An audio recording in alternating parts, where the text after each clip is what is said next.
Hello, আসসালামু আলাইকুম। আশা করি সবাই ভালো আছেন। এই মুহূর্তে আমার হাতে যেটা দেখতে পাচ্ছেন এটা ট্যাপ সেট বা ট্যাপের মাদারবোর্ড। সমস্যা হলো চার্জার পিন কাজ করে না, নষ্ট হয়ে গেছে। আমি এটা পরিবর্তন করব। আপনারা দেখতে থাকেন, ভিডিওটা অনেক লং হবে। আপনারা সম্পূর্ণ ভিডিওটা দেখবেন, তাহলে বুঝতে পারবেন যে ট্যাপের কাজ কীভাবে করে। দেখেন, আমি সুন্দরভাবে হরিয়ার গান দিয়ে পিনটা উঠাচ্ছি। দেখেন, বেশি হিট দেওয়া যাবে না, পরিমাণ মতো হিট দিতে হবে। আমি পরিমাণ মতো হিট দিচ্ছি। দেখেন, এই উঠে গেল।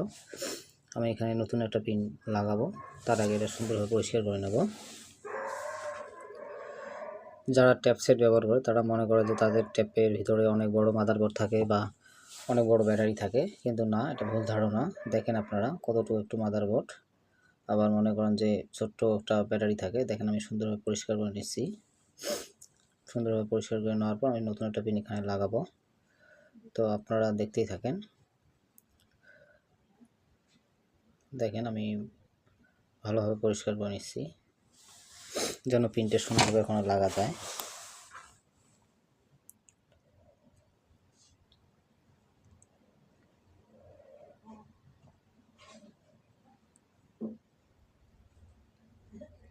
দেখেন, আমি ভালোভাবে পরিষ্কার করে নিচ্ছি। দেখেন, সুন্দরভাবে পরিষ্কার হয়েছে। এখন আমি নতুন একটা পিন এখানে লাগালেই হয়ে যাবে। দেখেন,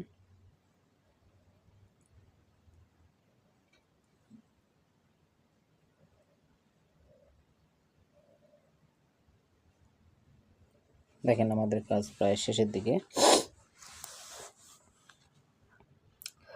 যারা আমার পেজে যুক্ত আছেন তারা সবসময় নতুন নতুন ভিডিও দেখতে পারেন, আর যারা যুক্ত নাই তারা আমার ভিডিও দেখেই আমার পেজে লাইক ফলো দিয়ে রাখবেন।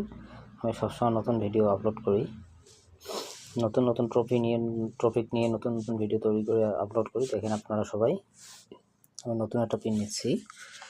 এখানে নতুন পিন লাগাইলেই কাজ আমাদের সাকসেস হয়ে যাবে।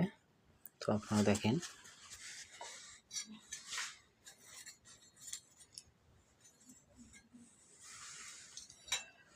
আমি যে পিন লাগাচ্ছি, দেখেন সুন্দরভাবে বসিয়ে দিলাম, দিয়ে এখানে একটু ঝালাই দিলাম। এবার এই দিকে ঝালাই দেব, তাহলে আমাদের কাজটা হয়ে যাবে। দেখেন, আমি সুন্দরভাবে ঝালাই দিচ্ছি। আপনারা এবার সুন্দরভাবে পিনগুলো ঝালাই দিয়ে দিবেন, যাতে চার্জারের সঙ্গে পিনটা উঠে না আসে। কাস্টমার এসে আবার বলবে যে ভাই কী পিন লাগিয়ে দিয়েছেন। কাস্টমার সবসময় দোকানদারের ভুল ধরতে থাকে। তো আপনারা চেষ্টা করুন আপনাদের পক্ষ থেকে ভালোভাবে লাগানোর। দেখেন, আমি সুন্দরভাবে সোল্ডারিং করতেছি। আমার সোল্ডারিং